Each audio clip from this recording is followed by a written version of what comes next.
All right, welcome to The Explainer. Today, we are talking about something huge. I mean, one of the biggest goals humanity has ever set for itself. Net zero emissions by 2050. Sounds impossible, right?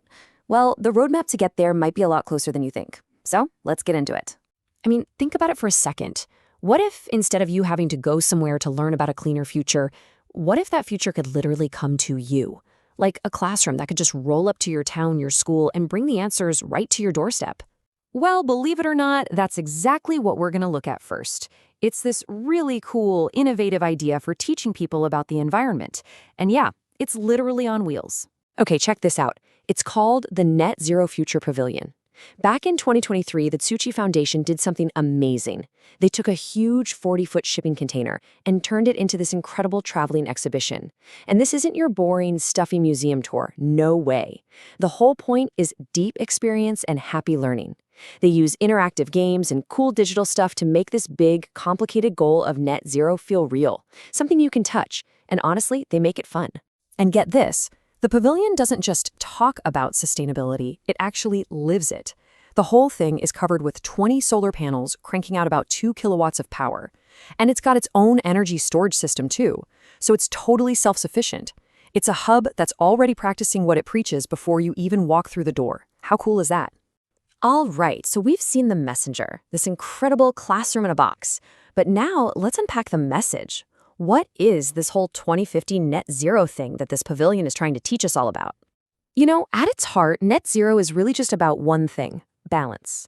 Picture a giant scale, right? On one side, you're piling on all the greenhouse gases we produce, from factories, cars, everything. And on the other side, you have all the gases we can pull out of the atmosphere. Net zero is that sweet spot, that perfect moment when the scale is totally balanced.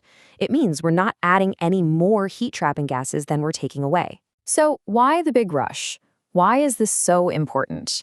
Well, it all comes down to this number: 1.5 degrees Celsius. The world's top climate scientists, the IPCC, they've made it crystal clear. We have to keep global warming from going past 1.5 degrees if we want to avoid the absolute worst effects of climate change. And to do that, well, their calculations show we have to hit net zero by 2050. That's not a suggestion, it's the deadline. Okay, so how on earth do we actually do that? It's a huge task, and there's no single magic wand we can wave. The plan, which you'll see laid out by Taiwan and a lot of other countries, is really a roadmap built on 4 huge fundamental changes that have to happen everywhere in our society. So here they are, the 4 big pillars, and they're all connected. You've got the energy transition, that's all about cleaning up how we make electricity. Then the industry transition, reinventing how we manufacture stuff. After that, the lifestyle transition, and that one's on us. It's about our personal habits. And then, holding it all together is the social transition. Think of this as the groundwork, the policies, the education, the public buy-in to make all the other transitions actually happen. It's a total reboot of the system. And to see why we need all 4 of these, let's just look at the numbers. I've got a question for you. Think back to 2020. Out of every part of the economy, which single area do you think pumped out the most greenhouse gases? Go on, take a guess. And wow, the numbers don't lie. Industry. It was responsible for almost half of all emissions, almost 50%. That right there shows you why that industry transition is so incredibly crucial. And of course, transportation is a big chunk too, and you can see how it ties into everything else. The energy transition with electric cars, and the lifestyle transition with, how we decide to get from A to B. So you can really see how this all fits together, right? On the one hand, you've got these huge, big picture changes. That's the energy transition. We're talking giant solar farms, massive wind turbines, new tech like hydrogen. That's the macro level. But then you have the micro level, the lifestyle transition. That's your daily choices, the decision to walk instead of taking the car, thinking about what food you buy, changing what you consume. You need both. They have to work together.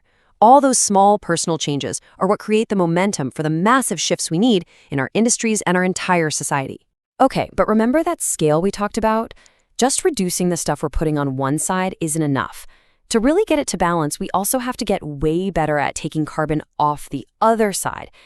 Actively removing it from the atmosphere. So let's dive into how that works. The planet, it turns out, is already a genius at this. It has these amazing natural systems called carbon sinks. Forests, oceans, even the dirt under our feet, they're like giant natural sponges for carbon. I mean, a tree is literally built out of carbon it's sucked out of the air. It's incredible. These natural systems are absolutely our best friends in this fight. But here's the big question for our future. Can we give nature a helping hand? Can we actually build technology that does the same thing? Engineer our own carbon sinks to speed things up, especially for those industries that are just super hard to clean up? Well, the answer is yes, and the technology is called CCUS. That stands for Carbon Capture, Utilization, and Storage. It sounds complicated, but it's basically a four-step process. Step 1, capture.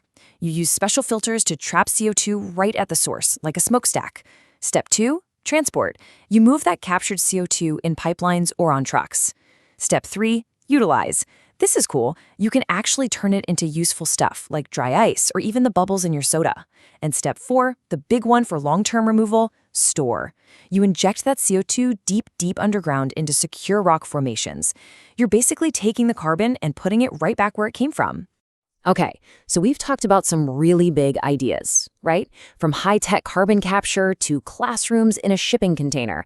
And it can all feel a little distant. But the path to 2050 isn't just about big tech. It's also paved with millions of small, everyday choices. And that's where you come in.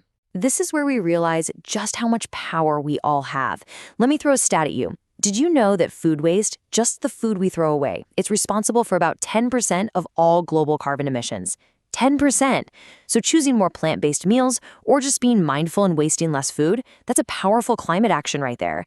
And it's the same with hopping on a bike instead of getting in the car or looking for that eco label when you buy a new appliance. Even just thinking differently, choosing to rent or share something instead of buying it. Every single one of those little things, they all add up and fuel that lifestyle transition we were talking about. So in the end, getting to net zero by 2050, it isn't about finding one silver bullet. It's about a silver buckshot. It's everything, all at once. It's the high-tech stuff, and it's what you decide to have for dinner tonight. The roadmap is there. We can see the path. But where we end up, that's on all of us. The future really isn't written yet. So the only question left is, what page are you going to write?